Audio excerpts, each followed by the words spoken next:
This is Stevie Wong for the generic. So we'll be asking similar questions, but I'll try to make it more interesting for you guys. So for Keanu, what was it like for you to kind of return back to the character?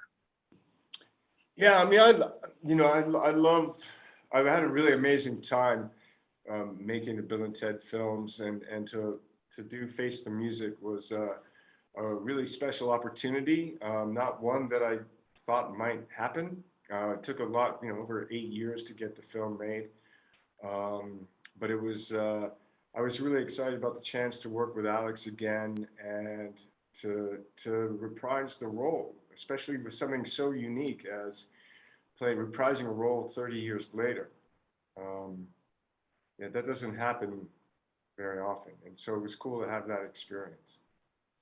Alex, was it a similar situation for you? Because obviously 8 years is a long time to kind of like almost to do something, but then so were you just always gearing up for the potential for it to happen again? No, because the way getting this film made went, we didn't really know we were going to make it until very close to when we actually started making it. So I think both of us were feeling, we'd made it clear that we were interested in doing it, and we just went on about our lives and didn't really even expect to be in production, almost right up until when we started. So the prep work began when we knew we were making the film, but up until then, we were just like, hey, we think this thing's cool, but let us know when you're ready to go.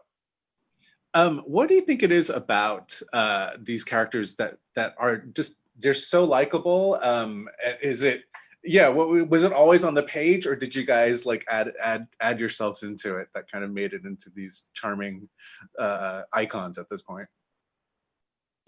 Yeah, I mean, I guess what would Bill and Ted be like with the wonderful, amazing artists? Like, what if Willem Dafoe and Daniel Day-Lewis played Bill and Ted? I think we've got a sequel idea. Now, that's a reboot I would watch. I would watch that reboot. I would. But what do you think it makes them so likable then? I mean, was it always on the page, basically? I think that look, I don't think anyone knows what makes something infectious or stay in the culture. It has to just have certain things that sparks the audience in a way. I think for me, the scripts, the characters that Chris Matheson and Ed Solomon created they're very fun to play. They're very fun to, this dialogue that's extremely well written. That's very fun to say. They're very physical. Keanu and I like working together. There's an aspect of physicality between us and sort of finishing each other's sentences. And I think that's fun, certainly fun for us to play. And hopefully that transfers to the audience. So, and then they always create really interesting ensembles of other casts around Bill and Ted. And so I think the worlds that the writers, it really starts with them, that they build are kind of fun gymnasiums for everyone to play in. Without any spoilers, do you have a favorite line from this current film that you can kind of just leak out? No. I mean, I think, oh gosh, a favorite line. Just so chuffed. I mean, it was funny when Bill and Ted had English accents for a second. Yeah. And what was your line out of that one scene? I thought Dave Grohl was coming back this week. I told you. I told you he was coming back this week. Yeah, Dave Grohl. Dave Grohl makes an appearance, and I don't know. I just thought that. I mean. Yeah, it was actually fun for us to actually, and I don't know when this is coming out because it's a bit of a spoiler, but it was fun for us to actually say, Dave Grohl! The words Dave Grohl are funny, and they're particularly funny in the mouths of Bill and Ted. And we were cracking ourselves up, literally just saying, Dave Grohl! We walked around the set all day going, Dave Grohl! That's awesome. That's good enough for me. I'm sure people are going to start doing that when they see him, if they see him on the street. How did Keanu? Let's ask you. How did your character grow from Excellent Adventure and now Face the Music over this course of 30 years? I think he's, you know, he's had the responsibilities of a family and the relationships with his wife and his daughter, um, and with his friendship, you know, with Bill and his family. And I think he's grown up by, he didn't know about the pressures of growing up as a kid. You know, he's kind of, and now he's experienced, All right. and Sorry.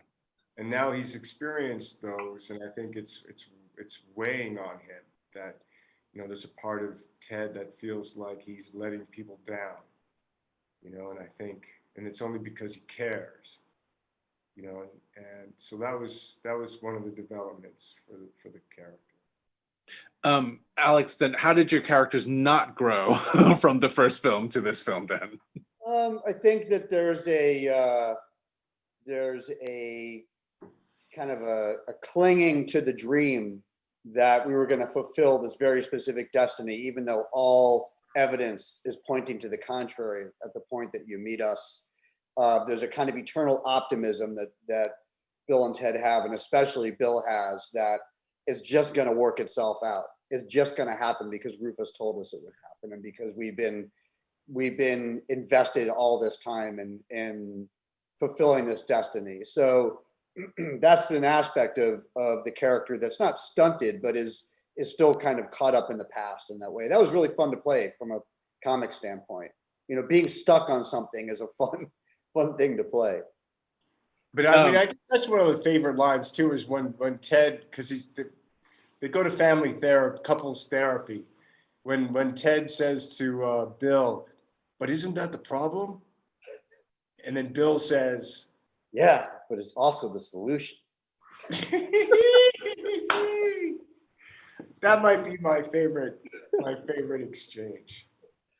I giggled during that line too. Last question: if you guys could travel anywhere in time, where would it be, and why would you go there? From a thespian standpoint, I just want to like solve this whole like Shakespeare question.